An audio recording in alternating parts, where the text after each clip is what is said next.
오늘은 추수감사주일인데 제가 퀴즈 하나 낼 테니까 한번 맞춰보십시오. 맞힌 사람들은 저기 앞에 뭐 이렇게 맛있는 거 하나, 파인애플이요? 네, 파인애플 말고 다른 거, 배추 하나 드리게 하겠습니다. 뭐에 대한 얘기인지 한번 맞춰보세요. 마음이 유쾌해집니다. 몸이 가벼워집니다. 은혜가 흘러 들어옵니다. 적절한 환경이 조성됩니다. 사람들이 좋아합니다. 돈이 생깁니다. 사랑과 능력이 생깁니다. 건강해집니다. 기쁨이 넘칩니다. 무조건 좋습니다.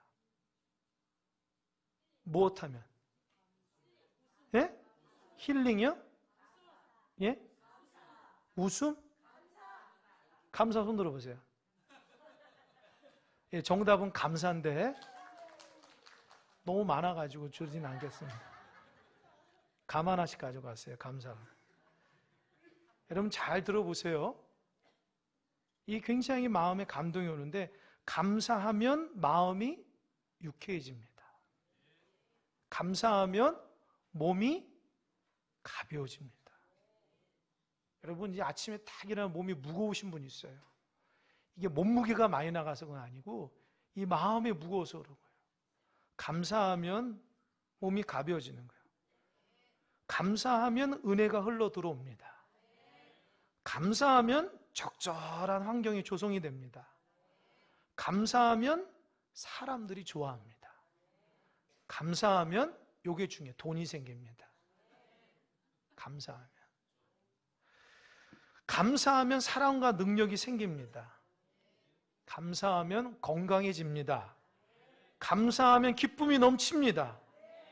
감사하면 무조건 좋습니다. 할렐루야. 오늘 우리 공동체가 추수감사절을 맞이하여서 하나님이 주시는 그 감사가 넘쳐나길 바랍니다.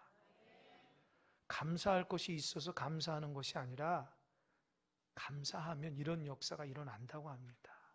혹시 여러분들 마음속에 유쾌하지 않고 몸이 무겁고 은혜가 안 되고 환경이 힘들고 여러 가지 어렵고 힘든 분이 있으면 감사하며 회복된 줄 믿으시기 바랍니다. 어떤 분이 이런 글을 쓰셨어요.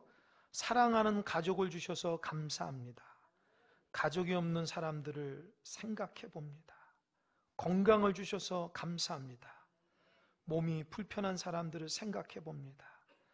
편히 잘 수 있는 집을 주셔서 감사합니다. 지금도 집 없는 사람들을 생각해 봅니다. 물질을 주셔서 감사합니다. 물질이 없어 고통받는 사람들을 생각해 봅니다. 자녀들을 주셔서 감사합니다. 후사가 없는 가정들을 생각해 봅니다. 지진 없는 나라에 살아서 감사합니다. 지진이 일어난 나라를 생각해 봅니다.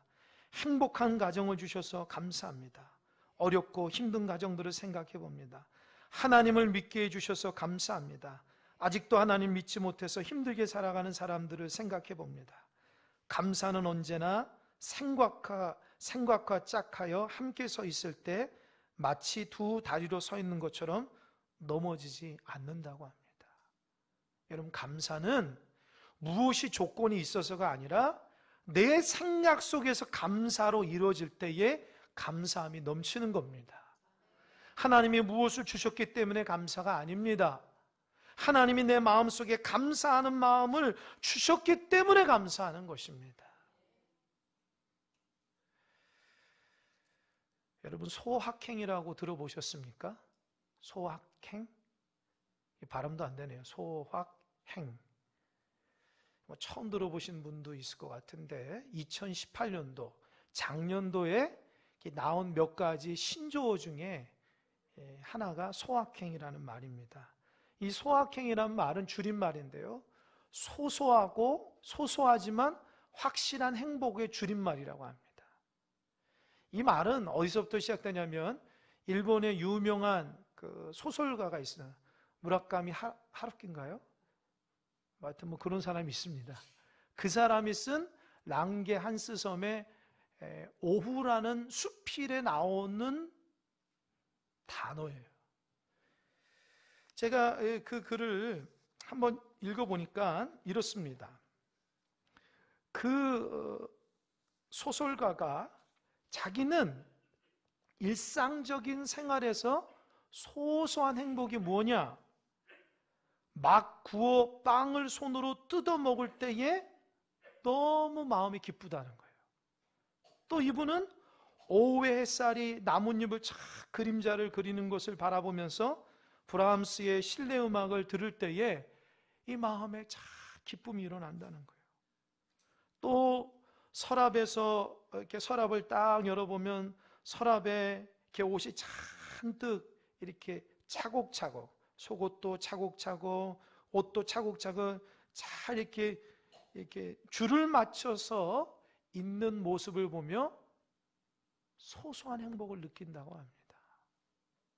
여러분, 이 말이 우리 사람들에게 굉장히 이슈를 던져줬던 것은 뭐냐면, 이 행복이라는 것은 먼 미래에 있는 것처럼 생각돼서 큰 것을 성취하기 위해서 열심히 달려가고 하루하루 행복하지도 않으면서도 인내하면서 달려가는데, 그게 아니라 진정한 행복은 하루하루 소소한 것일지라도 감사하고 행복함을 느끼며 살아가는 것이 참된 삶이고 행복이라고 얘기하는 데 의미가 있습니다. 여러분의 하루 종일 삶 가운데 소확행이 뭡니까? 여러분은 하루 살아가면서 소소한 행복감이 어디서 옵니까? 어떤 분은 그저 차 한 잔 이렇게 아무도 없는 곳에서 혼자 이렇게 음악을 들으면서 이렇게 마시는 것에 행복함을 누리는 사람이 있고, 또 어떤 사람은 또 산에 이렇게 등산하는 거, 또 저녁에 강아지를 데리고 나온다든지 산책하러, 그렇게 소소한 행복감을 갖는 사람도 있습니다. 저에게는 이렇게 일상적인 삶 가운데 이 소확행이 있습니다. 두 가지가 있습니다. 저만 아는 건데 제가 오늘 최초로 공개하겠습니다. 제가 소소하게 느낀 행복. 첫 번째로는 제가 마음이 좀 이렇게 무겁고 또 여러 가지 스트레스가 있을 때마다 가는 곳이 있습니다. 어딜까요? 화장실에 갈까요? 어디 갈까요? 제가 이 광주 국립박물관을 갑니다. 어느 날 갔는데 너무 좋은 거예요. 이게 잔디가 깔려있고 나무가 있는데 조용하더라고요. 그래서 일주일에 한두 번씩은 거기 가서 그냥 아무 생각 없이 이렇게 한참 걷습니다. 나무 밑에 있기도 하고 잔디에 앉아보기도 하고 박물관에 들어가서 이렇게 구경도 합니다. 또 사람들이 지나다니는 거 구경도 하고 여러 가지를 합니다. 그러면서 한 주일 동안 하나님 앞에 말씀을 붙잡고 설교해야 되는 그 설교의 내용을 다시 한번 곱씹어 봅니다. 하나님, 이 뜻이 무엇입니까? 하나님, 저와 우리 공동체 가운데 주시는 메시지가 무엇입니까? 그러면서 하나님 앞에 나름대로 한참을 기도하고 나면 이 마음이 하나님이 주시는 은혜 가운데 다 잠겨 있어요. 그래서 너무 행복한 마음에 이렇게 다시 한번 힘을 내서 교회 와서 또 사역을 하게 됩니다. 그래서 일주일에 몇 번 가지만 꼭 토요일 오후 점심 먹고는 꼭 갑니다. 그래서 주일날 이 말씀을 다시 한번 묵상해보고 하나님 앞에 땅밟게 기도를 해요. 하나님 은혜 주시라고. 그 저에게는 굉장히 큰 기쁨입니다. 만약 그게 없었다면 제가 힘들어서 목회 못했을 것 같아요. 그런 하나님의 여유로움을 하나님이 주셨기 때문에 내 자신을 다시 한번 돌아보고 우리 공동체를 돌아보고 하나님 말씀 앞에 이 잠잠히 이렇게 바라보는 그런 시간들이 있었기 때문에 저에게는 굉장히 행복한 시간입니다. 이 두 번째로 저에게 소확행은 새벽기도 와가지고 열심히 말씀 전하고 하나님 앞에 막 강대상에서 부르짖는 거예요. 저는 부르짖을 때 하나님께서 응답도 주시고 위로도 해주시고 격려도 해주시고 때로는 제가 깨닫지 못한 것을 깨닫게 해주셔서 얼마나 감사한지 몰라요. 그게 저에게는 굉장히 큰 기쁨입니다. 그리고 새벽 기도를 잘 마치고 우리 성도들이 다 가시면 이제 본당에 있는 음악을 끄고 제가 요 뒤쪽으로 내려가서 사택 쪽으로 가는데요. 내려가면 어김없이 꼭 나를 기다리는 것이 있어요. 어떻게 알았습니까? 그 새벽에 누가 나를 기다리겠습니까? 사람이 기다리냐? 아니면 고양이가 나를 기다립니다. 신기하게도 이 계단 위까지 올라와서 기다리는 거예요. 그리고 제가 오면은 걔가 아니죠. 고양이가 저를 막 이렇게 문대는 거예요. 왜 그럴까요? 그렇죠. 밥 달라고. 또 이렇게 또 쓰다듬어 달라고. 우리 아내가 이제 고양이 만지는 거 싫어하는데 그래도 그때 안 보이니까 실컷 만져줍니다.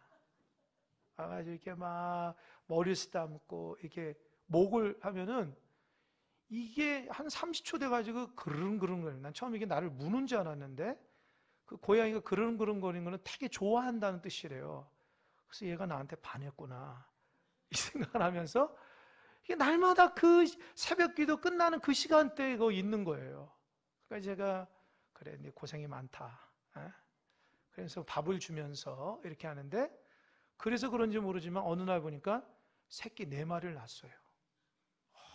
참, 난 속으로 하나님 우리 성도가 새끼를 낳아야 되는데 우리 고양이가 새끼를 낳네요. 그 속으로 우리 성도들도 말씀의 은혜를 받아가지고 생명의 역사했으면 좋겠다 그런 생각도 해보는데 여하튼 그 고양이 때문에 제가 소소한 행복이 있는 거예요. 나를 기다려주니까 나에게 뭔가 이렇게 막 문대고 이 하니까 제 마음속에 야, 참 기쁘다, 참 행복하다 그런 느낌을 하루 살아가면서 좀 받습니다. 여러분 어떻습니까? 각자마다의 소소한 행복이 있지만 원하기는 하나님 주신 그 은혜 가운데 하루 살아가면서 주님께서 여러분 마음에 기쁨을 주시길 바랍니다. 그래서 하나님께서 여러분 마음속에 기쁨이 넘쳤으면 좋겠어요. 힘들고 어려운 삶 가운데서도 꼭 행복이 있었으면 좋겠습니다. 오늘 본문의 말씀을 왜 추수감사절에 이 본문을 정했을까요? 제가 기도하면서 한 해를 돌아봤어요. 그러면서 이 말씀을 하나님 저에게 감동을 주셨는데 사실은 이번 추수감사절 하면서 제가 성도들한테 뭐 장로님이 기도하셨지만 열심히 전도합시다 그런 얘기를 잘 안 했어요. 사실은요. 제가 이제껏 뭐 교육자 생활하면서 늘 부활절과 추수감사절 때는 너무 전도 행사 때문에 제가 이 마음에 이게 평안한 적이 한 번도 없었어요. 늘 전도 행사를 기획하고 앞장서서 했기 때문에 진정한 부활의 기쁨, 진정한 추수감사의 기쁨을 모르고 사람 몇 명 하나 그것만 세다가 제가 진짜 기쁨이 별로 없었어요. 근데 올해는 제가 성도님들한테 뭐 전도 대상자가 누구 있냐 적어내라 그런 얘기 안 했습니다. 그냥 기도하면서 이웃들에게 주님의 사랑을 전하면서 같이 왔으면 좋겠다 이런 마음만 전했는데 그걸 왜 얘기했냐면 추수감사절 때 하나님의 감사에 좀 집중했으면 좋겠다는 마음이었어요. 그래서 제 자신도 한 주간 동안 추수감사절을 맞이하면서 하나님 앞에 내 마음을 이렇게 비춰봤죠. 한 해 동안 하나님 나에게 주신 거 알고 보니까 참 많아요. 근데 중요한 것은 제가 하나님 앞에 열심을 다하고 제가 하나님 앞에 최선을 다하고 뭔가 한 것이 있는가 돌아볼 때는 너무 부끄럽고 미안하고 죄송한 마음뿐이라는 거예요. 그걸 깨달았어요. 옛날에는 전도 행사한다고 하나님 앞에 내 마음을 이렇게 진짜 진실하게 내 마음을 닦고 하나님 한 해 동안 베풀어 준 거 너무 감사해요. 이런 마음이 없었는데 올해 추수감사절 하면서 오히려 내 자신의 마음을 비추어서 하나님이 나에게 베풀어 준 은혜를 자꾸 곱씹었더니만 너무 많은 거예요. 그런데 제가 하나님 앞에 드릴 것이 별로 없다는 것 때문에 마음이 좀 힘들더라고요. 이 본문의 말씀은 이스라엘 백성이 가나안 땅에 들어가기 전에 모세가 이스라엘 백성을 모압 강에 다 모아놓고 가나안 땅에 들어가면 정말 복받는 원리에 대해서 얘기를 해요.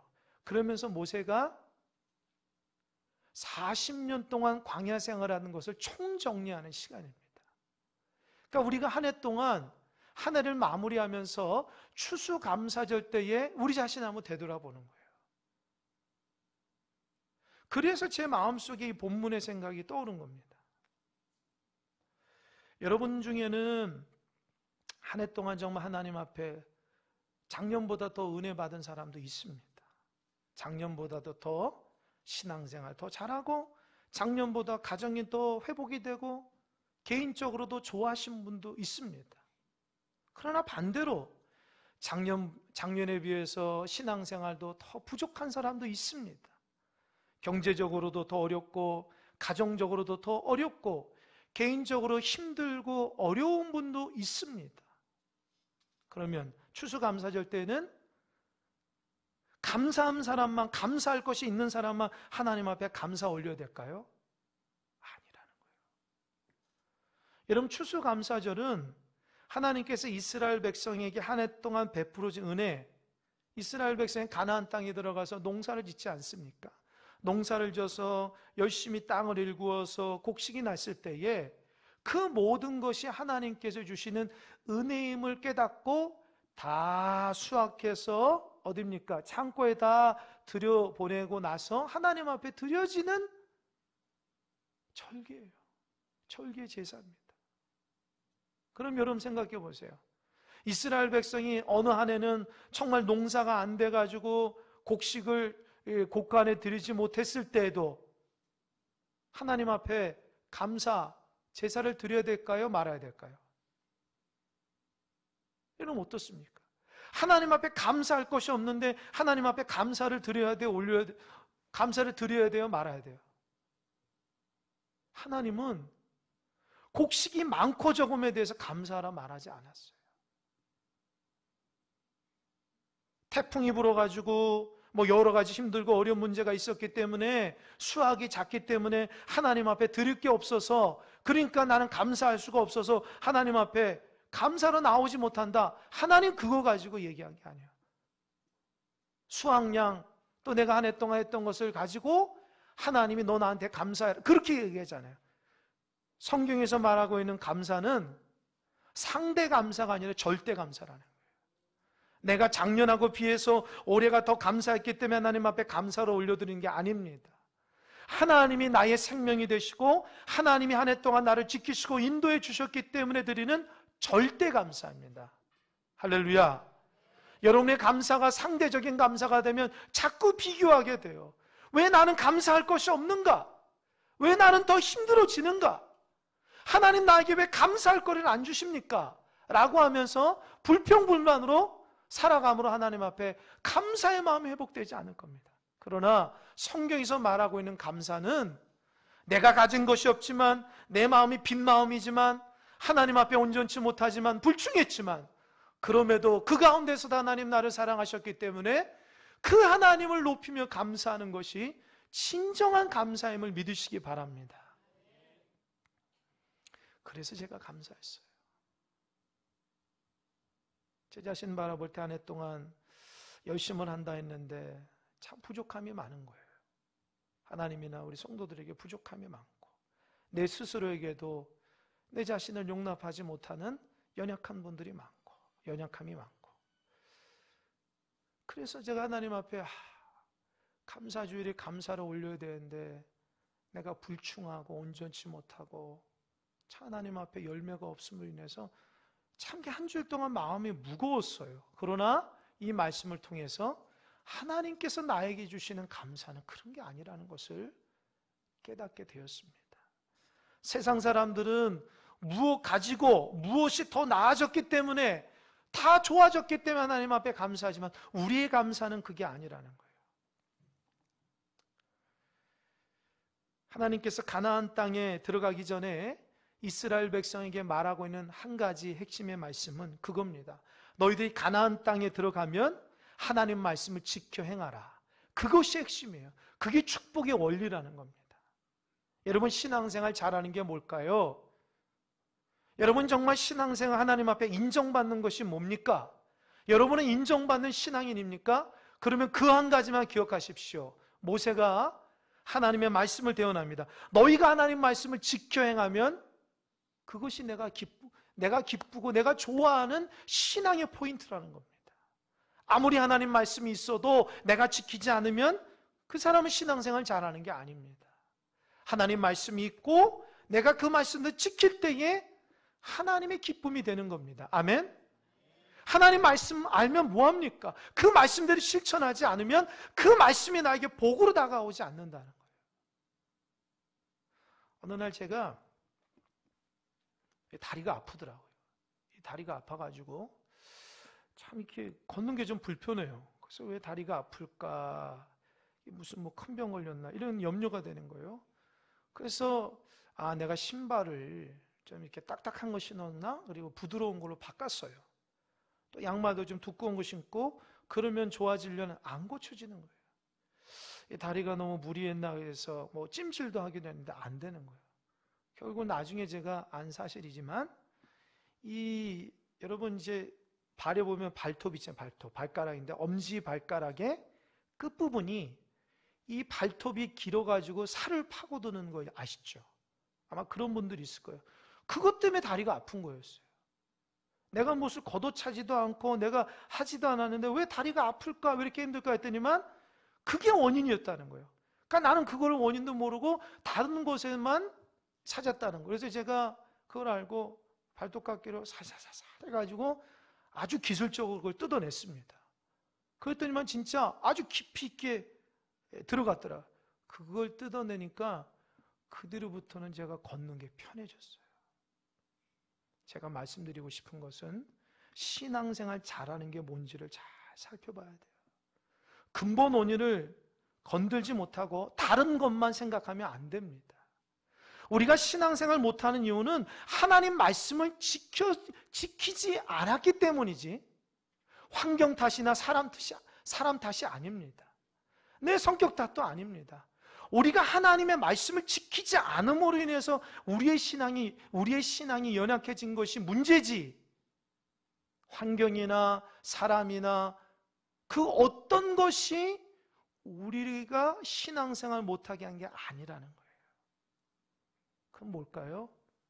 우리가 하나님 말씀을 지키지 않고 하나님 말씀을 행하지 않은 것 때문에 나온 부족함이라는 겁니다.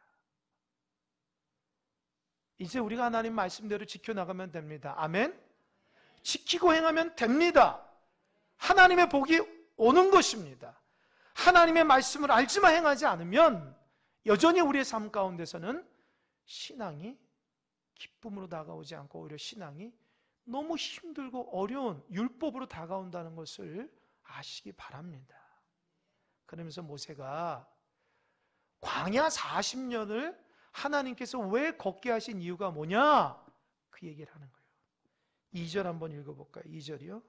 2절 다 같이 시작.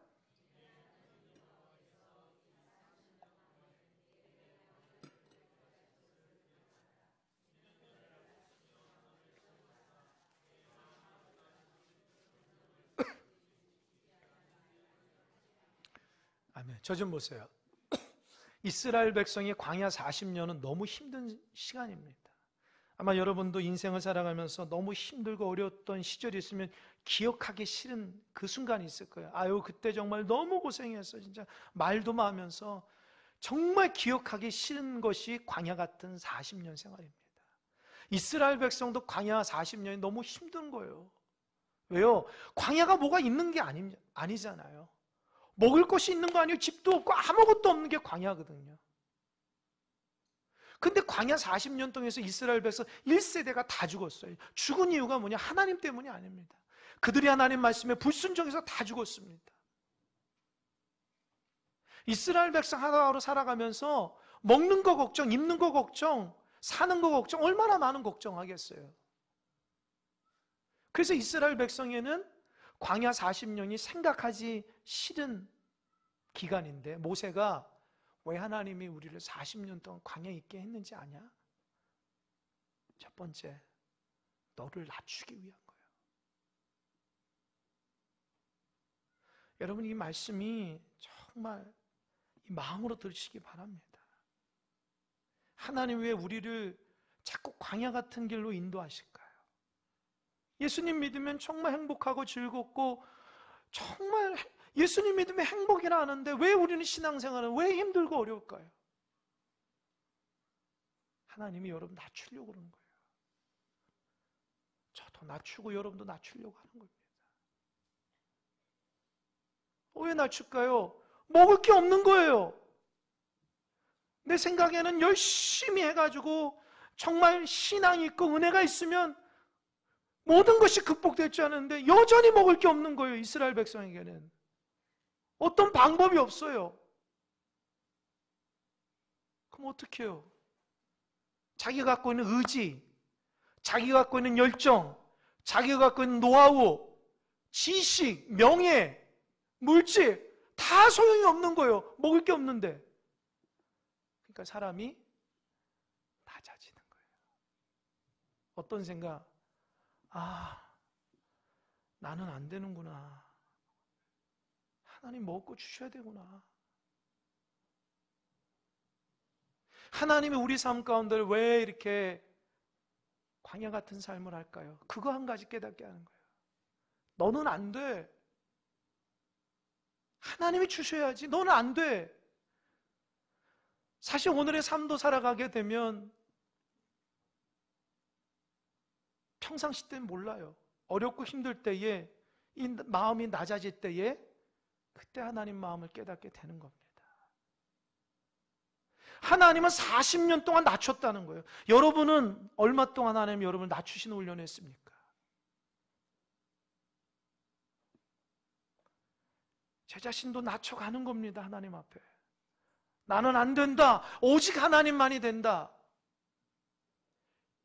사실은 그 낮추어지는 마음, 내가 낮아지는 마음이 하나님 주신 가장 큰 축복임을 믿으시기 바랍니다.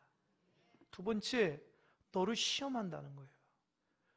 광야 40년 동안 우리 식대로 말하면 너 골탕 먹이려고 하나님이 광야 40년 만들었다는 거예요. 하나님이 은혜 주셔서 먹을 것이 있잖아요? 그럼 또 적이 발생해요. 적들이 와요. 그 적을 이길 수가 없는 거예요. 우리가 무기가 있는 것도 아니고 저쪽 사람은 무기가 너무 많은데 그럼 어떻게 해요? 마음이 힘든 거예요. 이걸 어떻게 넘어가지? 그때에 사람들이 나타나는 두 가지 현상. 첫 번째, 낙심하게 되는 거. 그냥 낙심. 그냥 포기하는 거예요. 몰라 라고 하면서. 두 번째, 시험 받을 때에 나타나는 현상 중 하나는 그제서야 하나님 찾는 거예요. 하나님, 제가 못합니다. 하나님 좀 이기게 해주시고 도와주세요. 아말렉이 쳐들어옵니다. 블레셋이 쳐들어옵니다. 하나님 어떻게 우리는 힘이 없습니다.